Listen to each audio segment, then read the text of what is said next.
welcome everybody to another isolation edition of the CGA podcast. I'm your host, Sam Hall, back with my co-host, Nick Daines. How are you, Nick? Whoosh, I'm very good, and I've got a new background. Yeah, you have got a new background. That's awesome. I know. So, our special guest who we've got on today, active competitor, won the worlds last year at Black Belt. It's Shane Hill Taylor. How are you, mate? I'm good. How you guys doing? Yeah, very well. So, yeah, last year you won the worlds. You must have been like riding cloud nine, and then walk into this year and pretty much all the events are cancelled. Were you building up to kind of get into the worlds this year? Well, for me, actually, I won in 2018. Yeah. Last year, I couldn't do worlds last year. I had to get a surgery Right. before worlds. Yeah.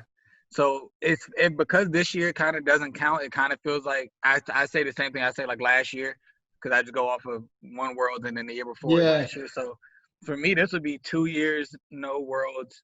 The last big IBJJF I did was 2019 Pan. So over a year ago, almost a year and a half ago is the last time I did a big event. So what happened? Yeah.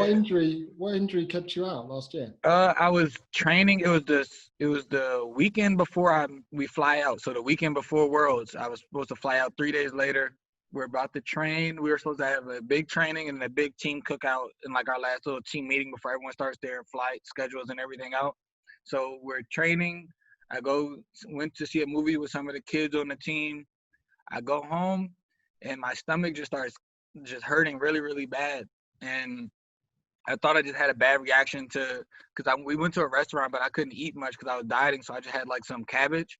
And I'm thinking, okay, my body's not liking this cabbage right now. And I was cutting weight. So it was kind of off of my food schedule. So I'm like, okay, maybe this is a bad food choice. It was kind of like sketchy for me to eat just vegetables at this kind of restaurant that we were at. So I'm thinking that was it. And I tried to use the bathroom, go back to sleep. And it just keeps getting worse and worse. And then next thing you know, it's like 4 a.m. I'm trying to like soak in like a hot bath. I'm in a lot of pain. And my grandma's a nurse. So I called her and I called my dad and she was saying it might be your appendix. And I laid down and I fell back to sleep. So like the pain went away for a little bit and I fell asleep. I woke up and I was about to go back to training because I'm thinking that, okay, that was just a rare occasion. I don't really have too many like physical or health issues. So I'm like, okay, there was just stomach pain. I'm about to go training and my grandma called and she was like, if you could push on your stomach and it hurts still, you need to go take an Uber to the hospital. And I went. I think I was in the hospital for over 24 hours. Like I was in there. I went at 10 a.m. They didn't tell me that I needed a surgery until 6 p.m. So I was just in there. I'm mad I missed training. I'm still thinking about like managing my weight. I'm like, man, if they hook me up to the IV, I'm going to gain a bunch of weight from the fluids. And then once the doctor came in, and I was upset because the doctor just came in such an insensitive way. Like he didn't understand. I guess I couldn't blame him. He didn't understand the scope of what he was telling me. He was like, congrats, you can't do anything. You need surgery. And I was just like, I was devastated. I've never missed a world since 2010. I've been at every world competing, so it was rough. And then I had the surgery that night, and from that it was over. At that point, it was like once I felt. At first, I was thinking in my head, I was like, okay, it's a small surgery, I may be okay. But once I felt like the pain and the stitches on my stomach everywhere, it was no way. I wasn't even supposed to fly out there, but I wanted to go anyway. Man, so I just went out there. Was that a long? Sorry, Nick. You can only have it out once, so it's never going to happen. Yeah, that was the good part. I was like, okay, I don't have to. It was the worst timing. I was like, any other time of the year, I could have missed Pans, and it would have been bad, but not as bad as missing Worlds the week before. Yeah. If that would have happened the week before, then I could have tried to make it work. It would have been some pain I would have had to work through, but it would have been possible. So it was just the worst timing. Yeah, it's awful. You were lucky to catch it early, though. My friend, he thought he had a pain in his hip, and he was going, "Oh no, it's fine. It's just a bit of a sore hip, bit of a dodgy hip." And then he was like doubled over, like crippled in pain. And he went to the doctors, and his appendix was like burst, and he managed to get it out just in time. But they had to do 2 cuts, so they cut him across the stomach, and they couldn't get it out. and then so they had to cut him up the stomach as well. So you've got like that scar is probably crisscross. nasty. Yeah. I got like 3 separate small incisions, one on each side of my stomach and then one on my belly button. Right. And you can only really see the belly button one now. The other ones are kind of blended in. But they were going to let me leave the hospital. They didn't want to give me a X-ray. They didn't want to like look inside my stomach. So when they pushed in, I have a high pain tolerance. So she was like, "Does it hurt?" And I was like, "A little bit." Yeah. And they were going to let me go. And once later on, they said it wasn't. Usually it's like infected. No, it's usually inflamed or something like that. To where they know mine, they said was infected. So if it would have burst, it would have been like those like bad fluids getting on everything. So they said if I would have went to training and in jiu-jitsu training, your stomach's going to get pushed in, knee on belly, anything could happen. Yeah. They said that would have made it like rupture and it could have been pretty bad. So I was fortunate that they took a second opinion and put me on their little scanner machine. Yeah. You have to sometimes like you go do it. Went with my father-in-law before he fell off his bike coming down the hill because he had a big thing of milk in a bag on his handlebar, and he just went over a bump and it went like that. Came over, hit his head, everything came in. Really, really, really hurt. Came in, but went upstairs, changed his shirt, came back downstairs, and then just collapsed on the floor. And we came back and were like, "What's happened?" Like, because he's in clean clothes. And, and then we're like, "Oh, what?" You know. Anyway, took him to hospital. Ambulance came, blah, blah, blah, and he's saying, "Oh, does it hurt?" He's like, "No, it feels okay." I'm like, no, you have to tell him that it hurts, like, because otherwise they're just going to leave you here. Like, try and be like, you know, all sort of. Nope, it's fine. It's fine. Yeah, and as like for jiu-jitsu fighters, that's the usual. Like naturally, you don't. If you can walk, you shake it off. If it doesn't hurt too bad, you just go back to training. So in my mind, I was like, okay, if they let me leave, I'm gonna go train. But I didn't know that my appendix would have exploded, and that could have been bad. So you're in the hospital with a bit of athletic tape on your timeline. I put this tape on it. That should be okay. Yeah. I put some ointment on it. It's feeling a little bit better. So was that a long recovery period for you then? Because I guess they cut you into your stomach, so it's your abs, isn't it? Yeah, because it's like your core and everything you do. I couldn't take a deep breath. I couldn't yawn. I couldn't laugh without like pain. I used to have to like hug a pillow if I was about to laugh or cough because it would just hurt really bad. It would just feel like your stomach was just ripping open. So it was bad, and they told me 6 weeks was the usual recovery, especially for being able to do athletics. And I had to do more like 8 weeks because I didn't listen. I wasn't supposed to fly to Worlds. The flight was really bad on like the air pressure was bad on my stomach. Yeah. I was moving around a lot. I was trying to coach. So I was walking around the venue, going up and down the stairs at the venue. So I wasn't really doing a great job taking care of it. Yeah. And I almost got like they say you can get a hernia because of the strain on your muscle. So I was really close to doing that. And then it pushed my recovery back. Plus I never went back to the doctor. I was supposed to go back for like a checkup. I just never went back. I don't like being in hospitals, and I didn't like that I was there for 24 hours. So I just didn't, it was really bad. They didn't give me a room. I was in the ER the entire time. Just after a while, they kicked me out my ER room, and I was on my gurney in the hallway with my grandma. It was just bad. It was just a bad experience, and I don't go to the hospital a lot, so I was like, I'm not coming back here. Yeah. I hope everything's all right. I'll look at it every day. It had like these permanent bandages on it that are supposed to wear off on their own. So I was like, as long as they're there and it's not bleeding, I'm not go going to hospital. You can get sick by going to hospital. Yeah, I don't like taking medicine. So I didn't take any of the prescriptions they gave me. I just dealt with the pain. I don't like taking anything. So I had like a longer recovery, and I tried to come back to train. I actually competed the very week that I was allowed to come back. So I called my physician on the phone, and they were like, "Okay, this is your time period." The bandages were off, and like the stitches didn't seem like they would come over. It seemed like everything was good. So I trained for 3 days, I think, or 2 or 3 days, and I went and competed the next weekend at the IBJJF DC Open. And it was a bad idea. I thought it would be. Oh man, it was a bad idea. I fought a weight up because I couldn't really diet.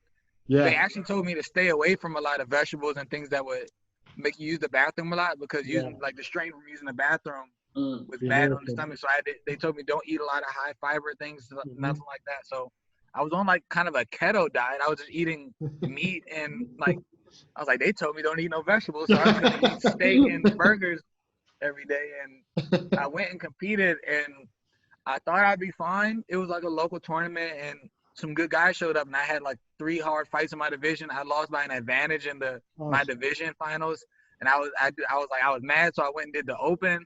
Ended up winning the open, but I was just like, it was a bad idea. I was tired. My stomach was just, everything I did, my stomach was just burning. Yeah. And I didn't want to tell my coach because he was going to take me out the tournament, so I just had to deal with it. It was rough. Yeah, that's really harsh. So you went, you first started competing then around 2010, was it? Or like that was the first time I did Worlds. My first tournament ever as a kid was around 2006, maybe 2005. I think 2006. I started as a kid. I was around 8 or 9 when I started training. So I've been going since then. I went to Worlds to watch in 2009. Yeah. And then I did Worlds as a juvenile. Actually, now you can't do it that young, but back then they didn't really have an age thing on Worlds for juvenile. So I did Worlds 3 years of juvenile. Wow. I went a year early. I did it at 14. Then I did 15, 16. So I was 14 years old, competing 2010, and juvenile I got silver. Wow. That's awesome, man. So you've basically the whole time that you've been doing jiu-jitsu, competition's been like a major part of everything that you've been doing as well. Yeah. Well, at our gym, you don't learn jiu-jitsu right away as a kid. You have to come up in the program and you learn self-defense, striking, how to defend yourself, things like that. And you learn like basic jiu-jitsu, like double legs and knee on belly, things for the self-defense. Yeah. But you're mainly learning striking. You're not even allowed to roll or do any grappling until you get on the advanced program, which is minimum of 8 months, 4 to 8 months in, minimum 4 months in. Because 4 months you get off a white belt. In our striking program, the belt system is different. You get stripes on your belts and you go up. And once you get to your first belt, you're allowed to grapple. And for me, I was super interested. So right when I was eligible, I wanted to sign up for the advanced program. I wanted to start grappling. So right when I got onto the master's program, I was in. Yeah. So I went about a summer, one whole summer. Like the first summer I did, I went through and I didn't do any grappling really at all. And then once the school year started and I went to the after school program, they invited me onto the master's program and I started grappling from then, and I've been grappling since. Did you keep up the striking at all? Any aspirations? I don't have any. I don't like doing MMA. I'm a big fan of MMA, and I teach the kids striking every single day. And I'm now teaching the same position where I was getting to teach it. So amazing. I get to teach the kids that are coming up how I came up and things really like that. Cool. So I get to teach striking, and I actually teach more striking than grappling. I teach the grappling every day, but I teach striking in 2 separate classes every day. So that's kind of how we've been. So I have to keep my hands pretty sharp and things like that. And if I'm needed for some MMA sparring, like some jiu-jitsu hybrid rounds, and I'll jump in, but I'm not into the striking for myself. Yeah, I just like watching it. Yeah. Yeah, same. I don't like being punched in the face. It's not very nice. Yeah, not for me. Rolling around. I'd rather try to do jiu-jitsu. That's wicked. So how does that? So it sounds like so you always trained at Team Lloyd Irvin. So that's how the program works. That through that gym, is it? Yep. It's slightly different kind of. Yeah, it's a lot different from the modern gyms today. Is mainly most of the gyms today is especially for kids is jiu-jitsu right out the gate, and it's very rare that you find the gyms that still focus on the striking and not just the jiu-jitsu self-defense, but adding the striking and making that a focal point before you're even allowed to compete. You know how to defend yourself. You know how to deal with bullies. You have the confidence and the discipline to not just go use your martial arts on anybody. And that's a big important thing at our gym. We're an inner city like gym, and it's a very low to middle class area, and there's a lot of issues that the kids have to deal with. So we make sure that they know how to defend themselves and how to act as a martial artist before they're even allowed to learn the sports side. So that's kind of how it is. I came up a martial artist before I was even allowed to compete. So I've been able to carry that and help it's helped me a lot coming up in jiu-jitsu. Yeah, think do it's you a find good way to- teaching does help you a lot? It kind of changes how you look at your It's kind of like develop a how big you, thing on respect and discipline, you know, and just having that respect for everybody, even if they may not be deserving of it. You know, you don't just disrespect anybody. You have respect for your opponents, for your teammates, for anybody around. And it's helped open a lot of opportunities, and it's also just, you know, just put a better light on yourself. You know, people on other teams, you fight their teammate, they may just think you're a bad person or things like that. But anyone that comes to talk to me knows I'm respectful to everybody. I like everybody. I don't have any issues with people. So it's helped a lot just coming up and learning how to be respectful and be a martial artist in the gym. For sure. I think it's really rare, especially within the jiu-jitsu community, for anyone to be, you know, that way inclined. Like, everyone's really nice, I find. And like, everyone's super respectful. You know, I haven't met anyone yet that's utterly disrespectful, but I'm sure they might be out there. But, you know, there's always exceptions to the rule. But yeah, I think you're right. I think teaching kind of helps you, not just like, it develops your game as well. Have you found that? Like, you've kind of managed to learn stuff while teaching, or is it different because are you only teaching kids, or do you teach adults as well? I teach kids mainly. I'll teach adults every now and again, but my main thing is I teach kids every single day, all day. That's what I focus on. So for me, especially with kids, you have to be very good with your detail and how to not just knowing the detail, but being able to break it down so that a kid can understand. And in doing that, you become a lot more technical yourself, because you have to, a kid's not going to understand you coaching from far away. You're going to have to be able to get up close and show them exactly what they're doing. And because they're kids, you have to tell them exactly why they're doing it, so they have an understanding. They're just not copying what you're saying. You have to build that understanding. An adult, you can show a move and they can see why it works. A kid will do what you tell them, but they won't know why to be able to do it on their own, you know? So it's helped me a lot. I have to stay sharp. And just not even with just teaching, just I'm around the kids all day. I hang out with the kids. Even now we're quarantined, I go see some of the kids on the weekend and hang out. It's more like a big family thing. So for me, I really have to be a good person. Like, I can't fake it. I'm around kids all day. I don't do any drinking. I don't do any drugs. And I really carry myself in a way, because I know the kids are always watching. They're always with me. And I want to make sure that they have a good example in front of them no matter where they go. So for that, it's helped outside of training. And with training, I had to be very specific and very technical in my details. So it's helped me personally too. Yeah, great. So what does your kind of training camp look like when you're building up towards competition? You obviously cut weight, right? So what do you walk around at, for one? So how much weight do you have to cut? People consider me a pretty big featherweight, but I don't lose that much weight. So right now I'm about what I normally am before I start my cut. Right now I'm about 162, 163, and I haven't been training at all. I haven't trained in 2 months, and I'm still around the same weight. That's usually before I start my diet. I only have to get to 154 with my gi on, so about 150. So 12 pounds for me is really easy. I could do it in 2 weeks, and if I'm coming off of not really competing a lot, or if I felt like I put on a lot of weight, I'll do 3 weeks. Usually, diet-wise, it's not really hard. I just eat. I cut out the carbs, cut out the junk. I just eat. I mainly for myself, I do salmon, spinach, egg white, grapefruit, and just a lot of water, and that works for me really good. And weight comes off because I train twice a day, every day. I mean, 12 pounds is not really a lot. When I get to the venue at Worlds, like my first day there, so the Thursday, three days before I compete and weigh in, I'm fine being 6 pounds over, because I'll just relax and get in the hot tub. On the East Coast, the hot tubbing isn't a really big thing, because there's not a lot of spots for me to go. Or anywhere for me to go right now, that, like, if I wanted to go get in the hot tub. So when I go to California, every hotel has one. I just go chill in the hot tub. It's relaxing. And I'll just throw in the rash guard, and I'll sweat off extra weight in there. It's super easy. But for training, Master Lloyd and Master Donnie, who are my main coaches. Master Donnie is who I came up under in the kids program, and that's still like the closest coach. He's like a second father to me almost. Like he's taken care of me and done a lot for me coming up in jiu-jitsu.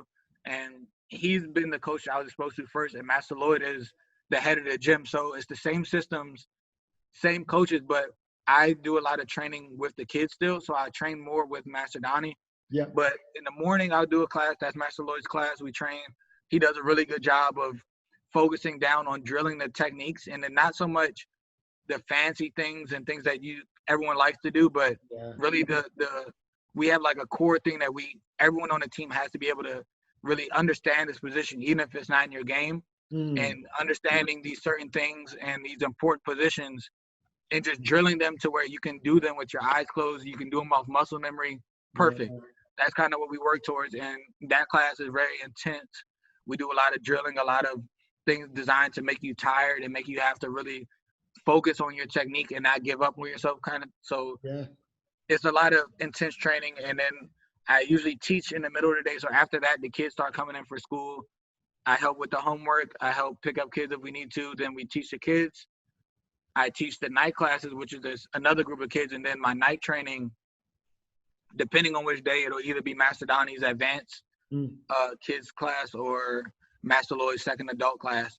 If I'm feeling good, I'll do both of those classes, which are one after another. So that'll be 3 trainings.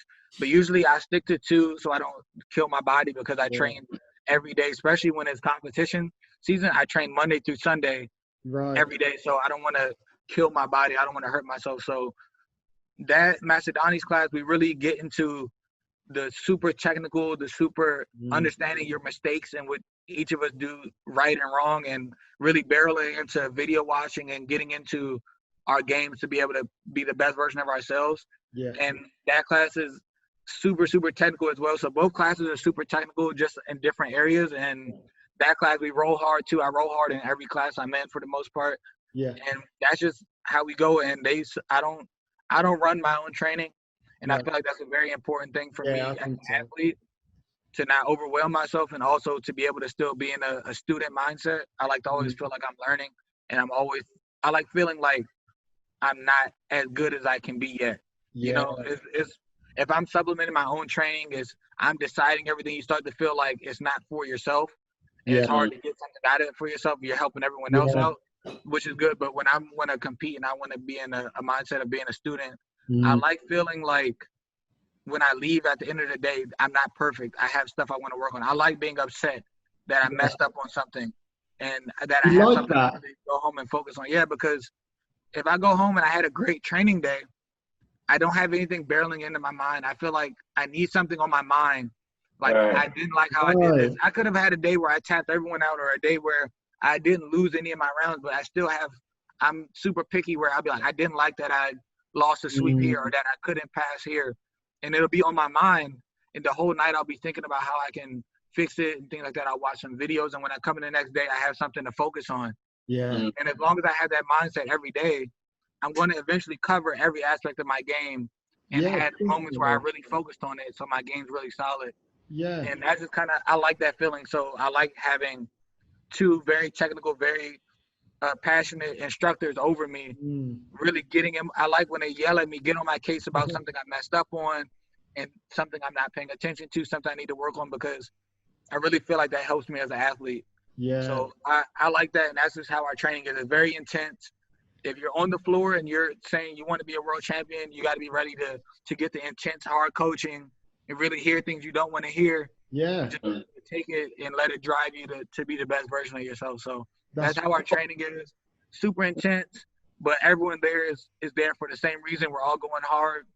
At the end of it, we're always in our best shape at the tournaments. I was going to ask you, Shane, like, how do you, so if you kind of, I agree, you're kind of leaving your training up to someone else to like know where to push you in what areas, and you're also like, if you're not satisfied, you're going to improve yourself as you're going along.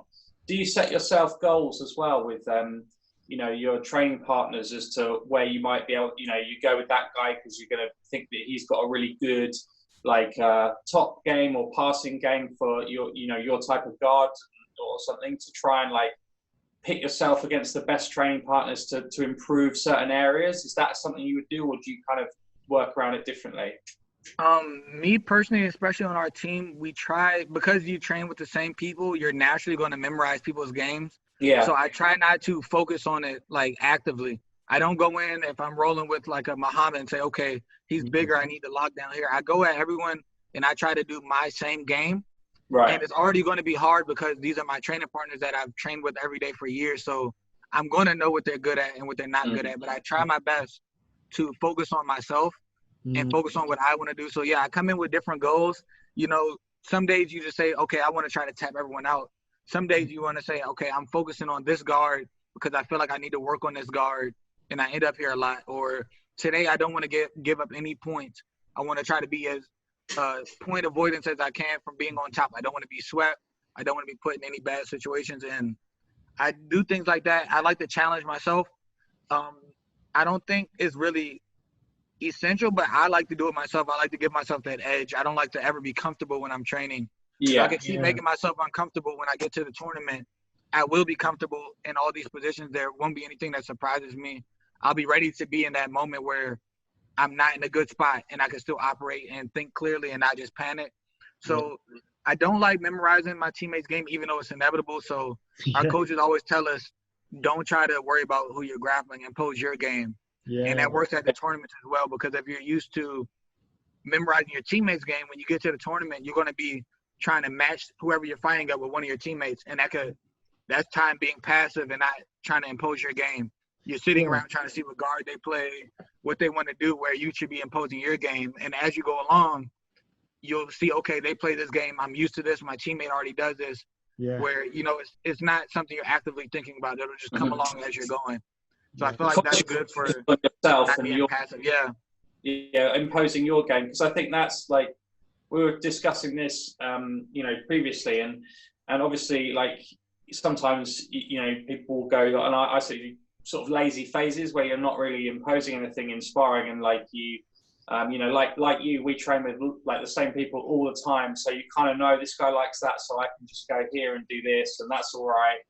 But not really like improving, because you're just doing the easy. Or I find myself sometimes doing the easy option, you know, and not you know, pushing, and then I'm thinking, no, I have to go forward with my game and be first, impose what I want to do. And it sounds like that's exactly your attitude. It doesn't matter what anyone else does, even if you know them really well. You've still got to, you know, so the battle is the first bit. Like, will they let Shane get his game off, or will they get the first advantage, you know? Yeah.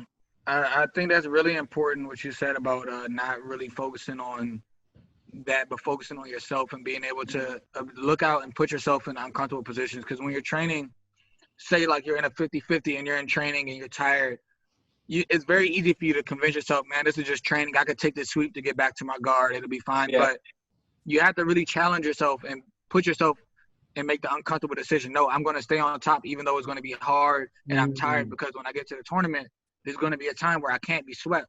And you have to have that practice, that experience. So what you said about not letting yourself be comfortable is really important. Like, I always challenge, like, you have to challenge yourself. And I always tell my teammates that as well. Like, it's very easy to get complacent and you start thinking, man, it's just training. I'm doing fine. I can give up this sweep. No one's taking score. But that's not where you're going to grow and be comfortable. When you get to the tournament, it's going to be very hard to not make that same decision. You may not even decide to do it. It'll be your natural instinct to just give up that sweep. Yeah. And then you'll beat up yourself about it later. So I like to always do that in the gym. Like, if it's a situation where I could take the easy way out or the hard way out, I'm going to take that hard decision. And really, even though it's going to be hard, I'm going to take it and try my best to succeed in that, so that when I'm in a tournament and you're in these rough situations, you're not going to be naturally taking the easy way out. You're not going to take the sweep. You're not going to give up on these positions. I think that's really important. I think that really shows when you compete. I think that exactly what you've just said there really shows when you watch your videos back. Like, you don't give up anything, like, not easily anyway. You know, they have to work 5-6 times as hard. Do you know what I mean? And you always, you tend to, a lot of the time, end up coming out better for it. And do you think that's due to that kind of hard training? And 100%. And it's also a lot of, like, our coaches, Master Don and Master Lloyd, are very good technically. They have a very good mind for how we should be competing and just the general mindset and the flow of the match. Because a coach can just yell out the right moves over and over, but a really good coach is going to know the timing. They're going to know the phases of the match that you're in. They're going to be able to read your opponent's energy and when you should be turning up your speed or turning up your intensity. And my coaches are really good at that. So when they tell me, once you come up from this sweep, you're not going back to your guard, like, I can really trust them and barrel in. Okay, this is what they mean. Like, it could be 5 minutes left. They want me to take the sweep now because they see it. and they trust that I'm going to be able to stay on top. So I'll have matches where I'll only win by a couple of advantages or an advantage, but if you look at the match without the score, it'll look like I'm always in a dominant position, always controlling. And that just comes from being able to really work down and grind in those tough positions and being comfortable in those battles where it's a tight match. You know, yes, I can get swept and lose, but I'm attacking right now, and I know that I'm not going to get swept. I'm not going to allow myself to get swept. My coach is telling me the right things I need to hear to keep myself in that mindset and not think, okay, I could take a sweep and sweep back. To where even if I will strategically, it'll be the right move to take a sweep. Like at Worlds, I was up in the finals. I was already up by 2 or 4 and an advantage. So it's no problem for me I went for a submission. It was no problem for me to take that sweep because I'm still up 2 and an advantage. But the idea of even if you're going to give up points, you're never going to give it up easy. I'm not just going to fall down to my guard, even though I'll be up. I'm going to make it so that you have to try everything you have to sweep me, and I want it to be swept anyway. You're going to be exhausted. You're going to be tired because I'm going to make you work to get this sweep. I'm not going to give you anything easy, even if I want you to take this position. And that's something that is very hard to do if you only practice it at a tournament. There's not enough matches at tournaments to work it. You have to be able to put yourself in that mindset in training. And my coaches do a really good job of, like, we'll have days where we'll simulate a whole tournament. We'll put a little fake bullpen on the side, and they'll call you out just to simulate. You know, we'll have people in the crowd in the bleachers, and they're designated as certain people. They're yelling for them, and it just really simulates, and it does a good job. We'll put the kids in there, and they're screaming, and it really gives that intensity of a tournament. And they do a good job simulating that, and it gives you in that moment. And the more you can simulate that, the better you'll be at a tournament. You won't be uncomfortable. You won't have those nerves because you felt that in training. You don't want your mind. Like it's really good. That's one of the it's toughest good. things, It's hard to simulate, but if you really, it's not that hard if you do everything for it and you're really dedicated to trying to give yourself that feel of being in the competition. How important would you say the mindset then and the mental toughness is? You know, that it sounds like. That seems like it's everything, really. But you have to build that up. You have to learn that and instill it within yourself for when you're going to competition. It sounds like you can't just turn that on. You've got to be. You can decide when you want to be lazy physically. You know, you can decide when you want to be lazy technically, but your mind always has to be strong. I feel like that's the most important thing. You'll go to a tournament like a Worlds. Everyone in the division is good. Everyone's really good. They're the best in the world. You have to qualify to do it, especially at the black belt division. What separates from the people you see getting submitted and the people you see that you'll say, oh, this guy got beat pretty easily. It's not that he wasn't good. I feel like a lot of times it's the mental toughness that helps your jiu-jitsu shine, you know. I can have the best jiu-jitsu in the world, but if I'm mentally weak and I'm not confident and I don't have that discipline and that focus, I'm not going to be able to show the world any of my jiu-jitsu. I'm going to go out there and I'll either lose a really close match or I may get submitted because the other guy is trying to impose his game. He's confident. He's strong. He's not going to give up. And when you get into those close matches, it's not a technical thing. And when you get into the end of your match, a minute left, and you're down by an advantage or you're up by an advantage or it's tied, it comes down to who's mentally tougher, who's going to fight that extra bit, who has more in the tank, who has more invested, who has more, like, passion to fight, who has more, you know. And a big thing is, like, what are you fighting for? If you're out there and you're only at the tournament because you want to be popular or you want money, you're not going to be able to beat the guy that's coming from Brazil and he's fighting to feed his family. He's going to have more mental toughness because he's been fighting for something stronger than what you have, and it's going to show.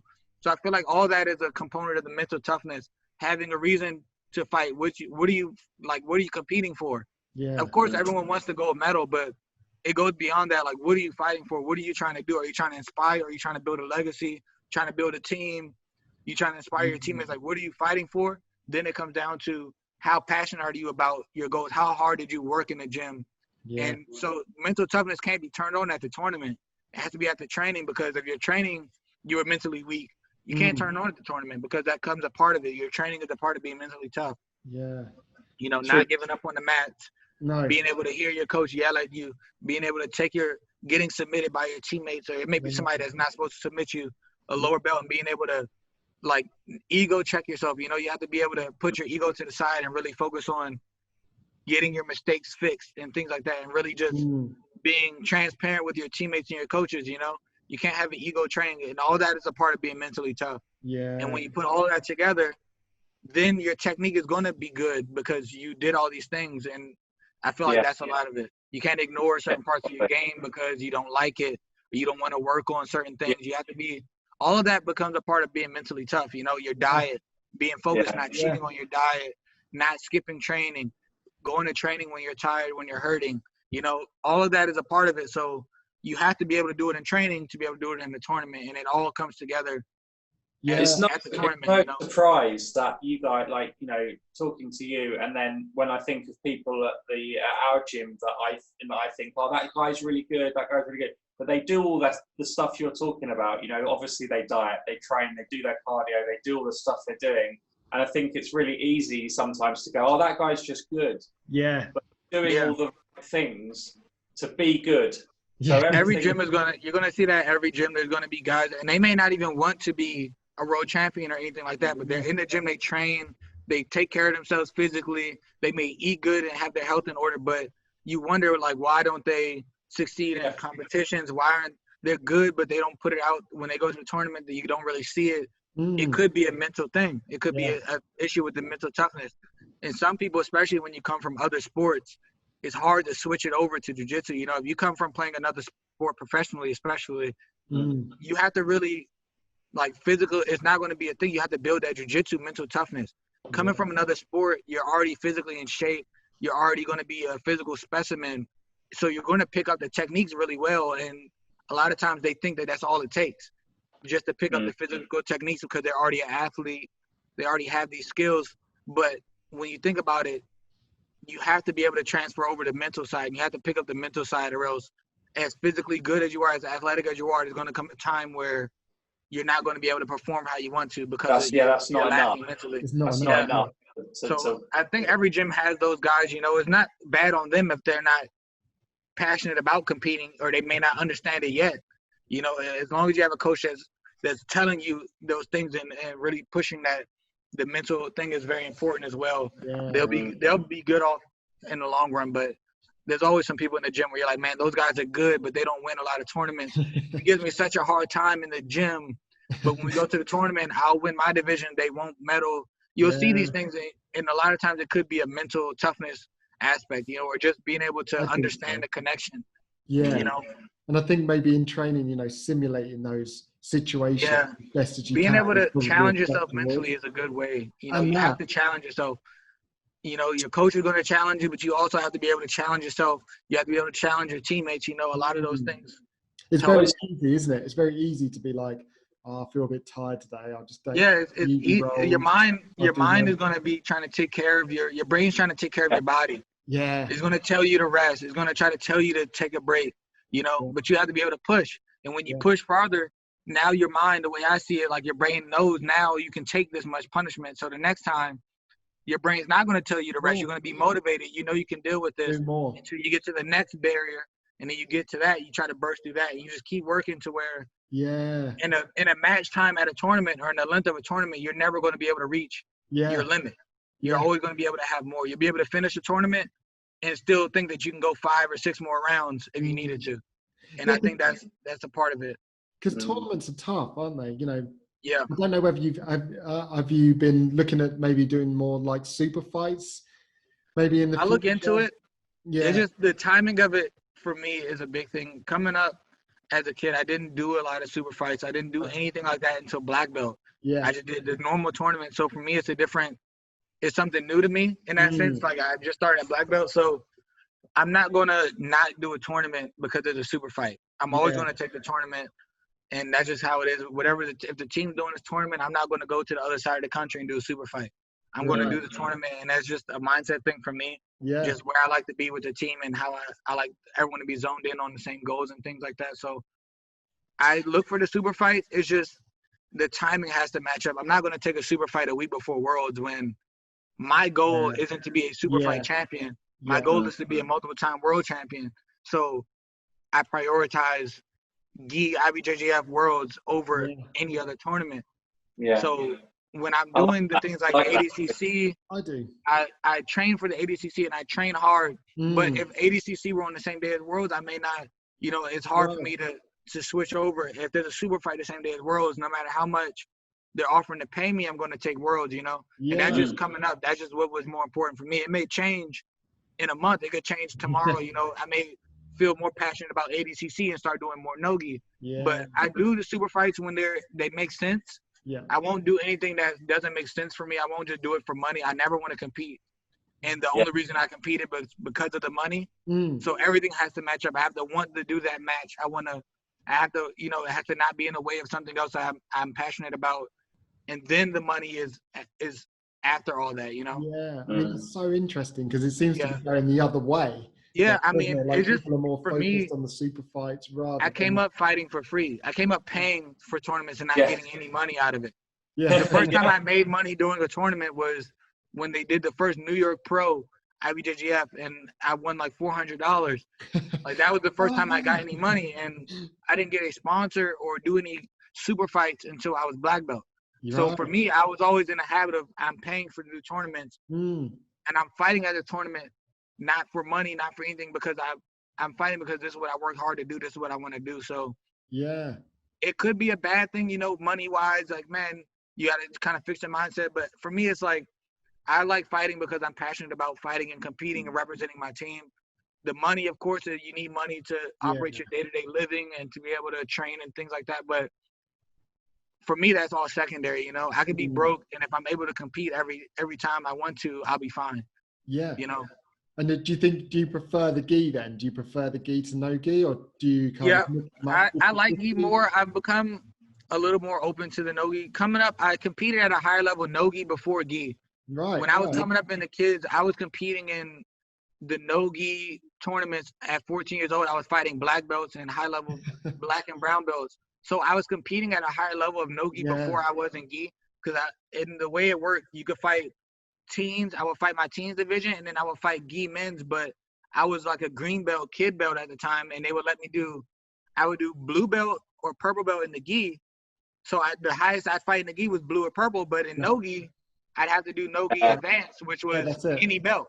So I'd be fighting black belts every now and again. I'll be fighting high level brown belts and people that are fighting at ADCC and things like that. So I got exposed to high level no gi first. And as a kid, I didn't like it at first just because there was a lot of things that I didn't do in training. There was a lot of heel hooks and things like that. So I didn't really like it. But later on, like now, I can appreciate having that experience, and now I can enjoy it because I understand. I took the time to understand the leg locks and really appreciate them, and not just learn to defend them, but you learn to do them yourself. So I've appreciated no-gi a lot more over the last few years. I would say since like brown and black belt, once I got more experience in jiu-jitsu, like mentally. So I like them. I wouldn't say I hate no-gi. I don't hate no-gi. I have more of my goals in gi. You know, my ultimate dream when I started training at Intense, it was I want to be a black belt world champion in the gi. So in my mind, that's still the most important goal. Now that I've gotten it, I want to get more. It wasn't I never said I wanted to get one. I wanted to be I wanted to win more than once. I want to win 5, 6 times. I want to be up there with the Hafas and the Cabrinas and these guys in my division that have won it. So that's still the biggest goal for me. And no-gi, now that I've come to appreciate the ADCC more and the no-gi more, now those are more of goals right there. They're getting up there next to it. But historically, it was gi. So naturally, I'm going to like doing gi more. I feel like I can be my more creative self in the gi. And I feel like I can do a lot. I can express my jiu-jitsu a lot more in the gi. And I appreciate how challenging no-gi is because you don't have anything to grab. You have to find alternative ways. And I appreciate that. And I appreciate the challenge because I like to challenge myself. I like it. So I like both equally, but I do appreciate the gi more. And I have more goals in the gi. So I focus more on that. The gi's edging it. It definitely is. It's been edging it. It's so interesting you say that, like when you're a green belt fighting black belts. And I find like watching you guys at your level, the margins are so much smaller between like, even at blue belt, between blue belt and black belt. Like, I watched you compete at blue belt, and I watched the blue belt worlds, some of the highlights from last year, and I'm like, these guys they're unbelievable. And like, I just like those margins are a lot smaller between, like, say, a local club like ours, like a blue and a black belt. There's like a big gap there.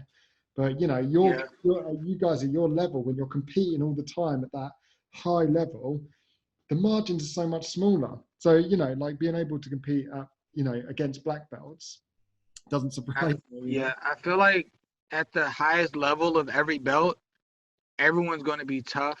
Yeah. And what separates the black belt from the lower belts is that experience, the wisdom, the knowledge of the position. So a blue belt may have the same technical knowledge in a certain position as me, but they don't have the experience doing it in competition against tough opponents. They may not have the whole knowledge of the position, so where I can say, okay, you're good at this position, but because you're good at it, I know to do this and this and this. Right. A blue belt may be the best in the world, but they just may not have that. So I feel like that's the main thing that separates. When you look at just pure technique for technique, they may be right there with most black belts, especially when you start getting to the purple and browns. They're right there. You could take a match with a black belt and a really good purple belt, and it could be a very good match. But I feel like what separates it isn't that. It's that experience and that time of competing and just having that knowledge and that mental wisdom from years and years of doing these things. Usually if you get a good black belt, they were that same level as that good purple belt when they were a purple belt. So there's a difference, And that's why, like, when you see like purple belts trying to challenge black belts and things, I don't really like that, because yes, you may be able to have a good match and it may be competitive. You may be able to win, but you have to have that experience and that drive to get better and better. If you're a purple belt and you beat the best black belt in the world as a purple belt, what is going to drive you to go fight the purple belt? Brown belt. You're not going to have that motivation. You're not going to have that willingness to learn, So I think I like to earn it. Like, I want to see. You have to.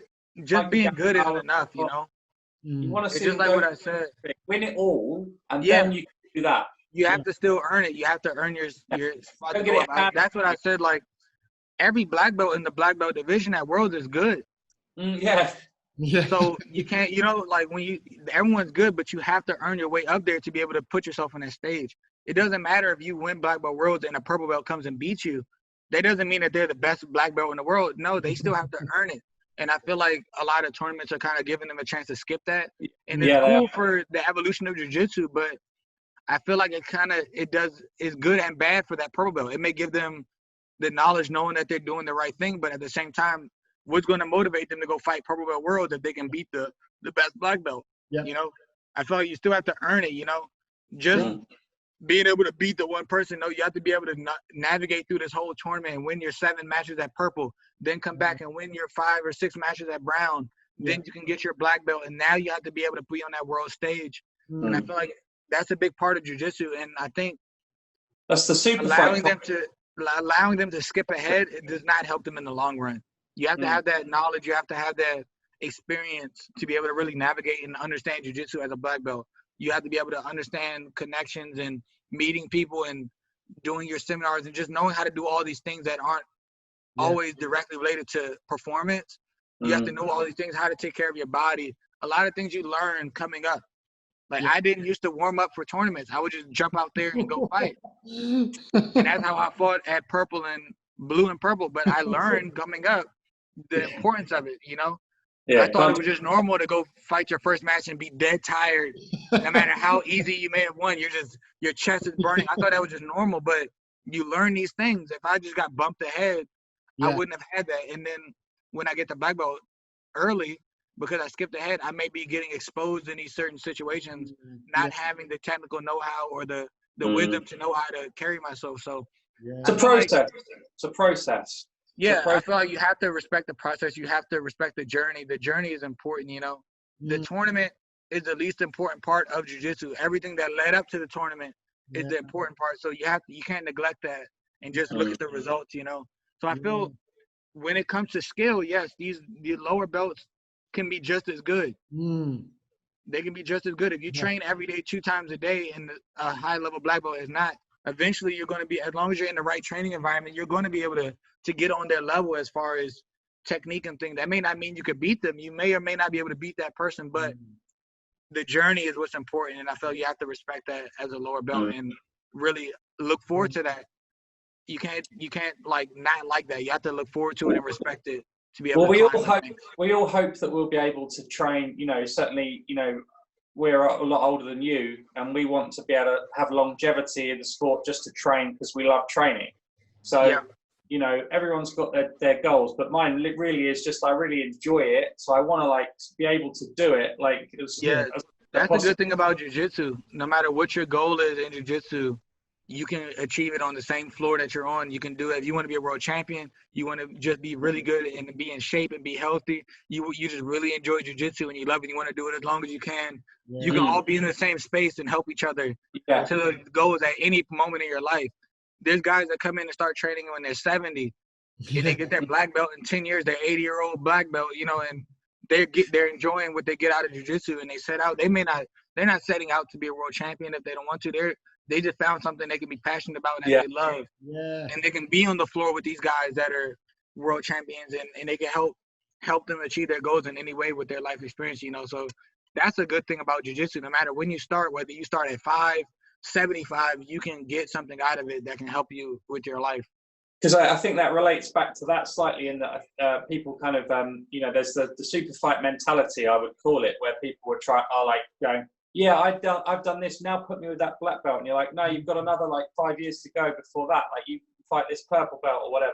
Yeah. But there's no need to skip through like the stages. Like it's all supposed to be enjoyable and fun and like building experience. There's no rush to get to the end. But I think lots of people are trying to, or, you know, it seems, I mean, I guess you put on a show with, you know, like a 17-year-old purple belt phenomenal and, you know, a 30-year-old black belt or whatever, fine for a show, but it's not necessarily, like you say, a great thing for that kid. Yeah. And I won't knock it, but I just personally don't think like I said, everyone has their own path and their own goals.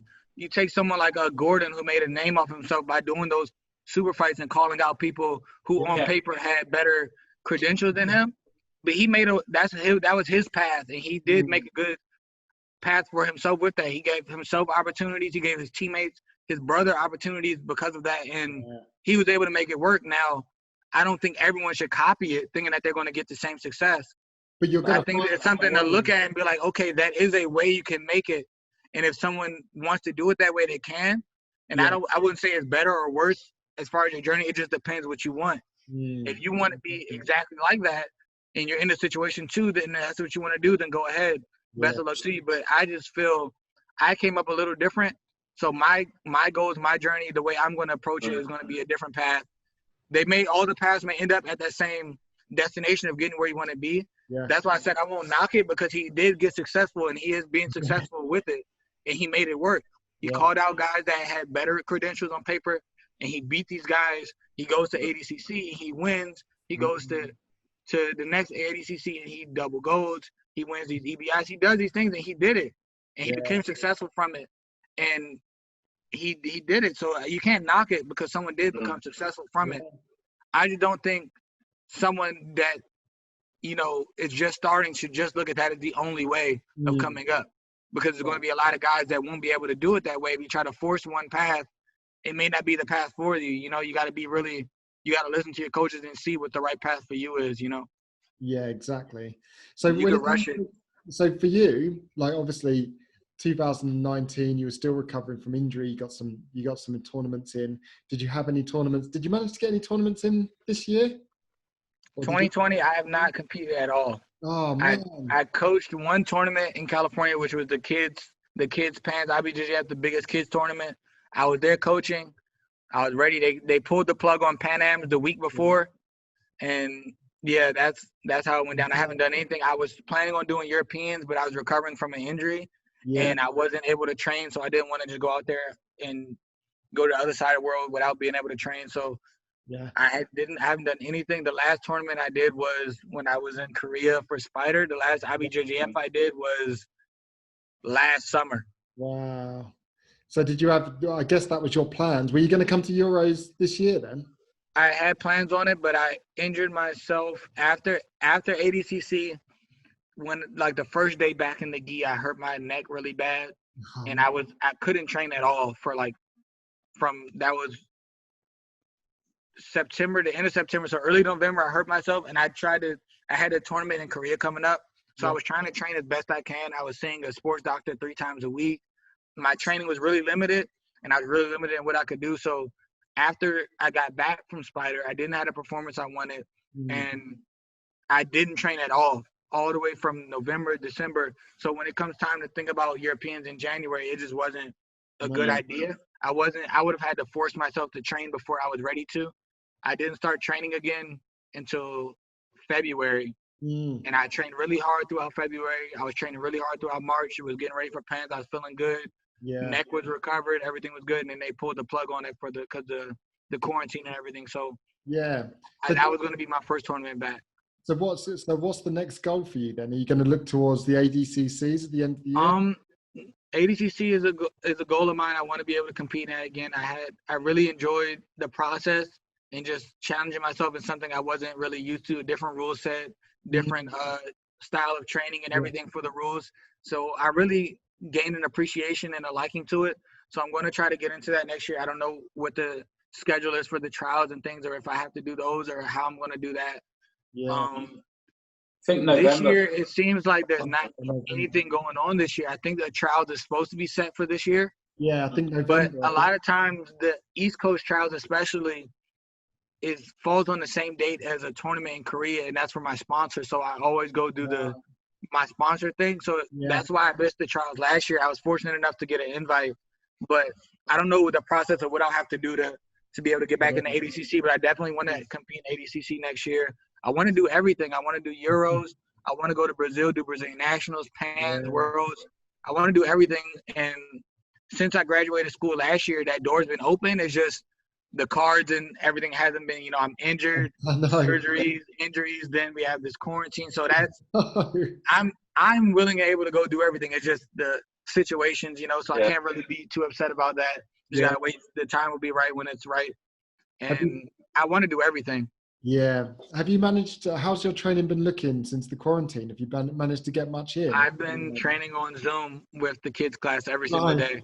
We do our workouts. I have like my exercise ball over here. I have a grappling dummy I made in the back room. I have some resistance bands, and I do some drills with my gi top, and that's how we've been training.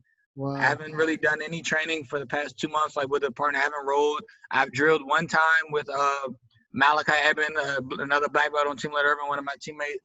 I've drilled one time with him for about an hour. That's the only time I've had a partner to drill with in 2 months. Man. So we're trying to take the quarantine seriously over here. A lot of people aren't, and that's why it's getting worse over here. Right. And the progress is slowing down. We're still unable to do a lot of things. And so we're trying to do the best we can. I'm training. Like I said, my weight's still down. I'm not gaining a bunch of weight. I'm being healthy as much as I can. I'm trying to go run. I'm doing everything I can with the kids. We get like 20 of our competition, our advanced kids on here a day. That's and we work out pretty hard. Like we do intense workouts. We do our drills, and we just try to keep our bodies ready and our minds sharp so that when we're able to train, we don't have to do any recovery period. We can jump right back into where we left off, training hard, getting ready to compete. So as far as adult tournaments, there's not too much. IBJJF canceled everything for the year. I wanted to do no-gi Pans, no-gi Worlds. I haven't been able to do that since 2017. I did no-gi Pans.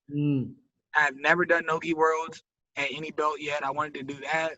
And I was looking forward to really doing a lot of stuff I haven't been able to do just because of school getting in the way of a lot.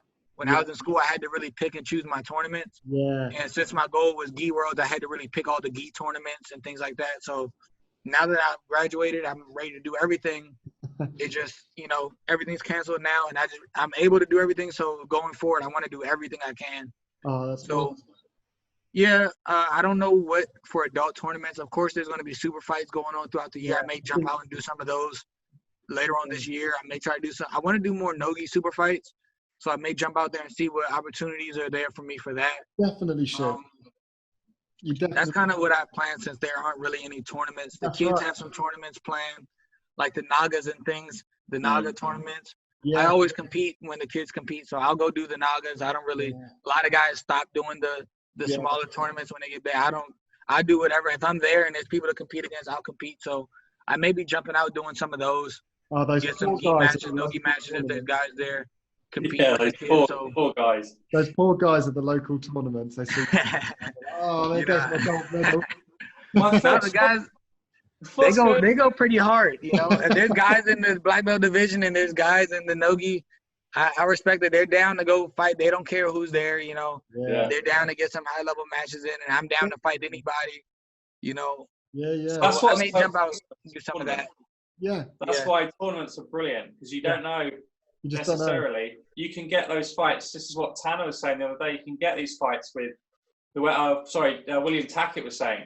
You can get those fights with whoever's turning up for the tournament. Doesn't matter how big your name is. If you're in the division, you're going to get that fight. Yeah, and it's cool. You never know who's there. You know, those tournaments that have those open divisions, they bring out a lot of guys. Like, I fought a lot of guys, and I turn around, and these guys are now in, like, the UFC, and they're doing things, and it's like, oh, I competed against that guy.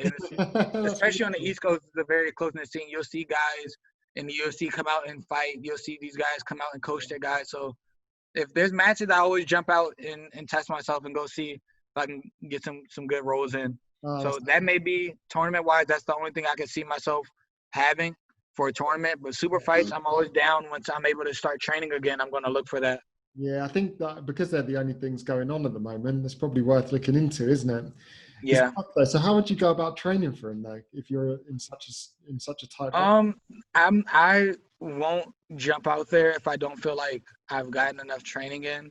Yeah. I feel like for me, because I am staying in shape and I am still doing stuff, just not training, Mm-hmm. it would probably only take maybe 2 or 3 weeks for me to feel like I'm ready to compete. So the second I'm able to go back and the gym's back open up and we can go train, I'll look for stuff for at the 2.5 to 3 week mark. I'll start looking for events I can put my name in and say I want to compete in and go from there. But I wouldn't jump out like I could sign up right now and do some super fights, but I just don't feel like that's a good idea, especially for my health. I don't want to just jump out there and fight at a high level super fight and I haven't been training. I could get injured that way. I won't be my best version of myself. So I don't like to jump the gun. Like I said, I won't compete for just the money. So I'm not going to rush myself back for an opportunity for some money when I like to be able to be my best version of myself. I want to train. So once we open back up, I'm going to train and I'm going to start looking for stuff then, whenever that is. Whenever that is, exactly. Well, man, this has been an absolute pleasure. Have you got any shout outs? Anyone you want to shout out to? Any sponsors you want to shout out? Shout out to my sponsors, you know, Spyder Korea. We got some big things coming soon. Shout out to Monkey Tape, Armbar Soap Company. Shout out to the Review app. We have some cool things coming in the future. Yeah. There's going to be a platform to get reviewing done by BJJ coaches and wrestling coaches and things. It's like it's a new platform. The apps are out now in the App Store. You can request to get coaching and send videos and get detailed personal one-on-one coaching with all the coaches that are listed, and it's a really good opportunity. So that's something in the works. Shout out to Team Lloyd Irvin kids, you know, always Team Lloyd Irvin kids, all my teammates, coaches, everyone out there that's trying to get through this quarantine, stay training, keep your mind sharp so that when it's time to get your body sharp, it'll be easy. I look forward to seeing everybody once everything with the quarantine and everything comes back down. So that's it. I'll see you guys. And hopefully, if you come around, you might see us. We'll come and say hello if we get down there. Oh yeah, for sure. Anyone that wants to come down and train, message me, message Master Lloyd. We're open for any visitors that come train. We're always down to have nice people, good people that want to come train and share their BJJ knowledge with us and exchange some ideas. It's always a good time. So look forward to that in the future. Awesome.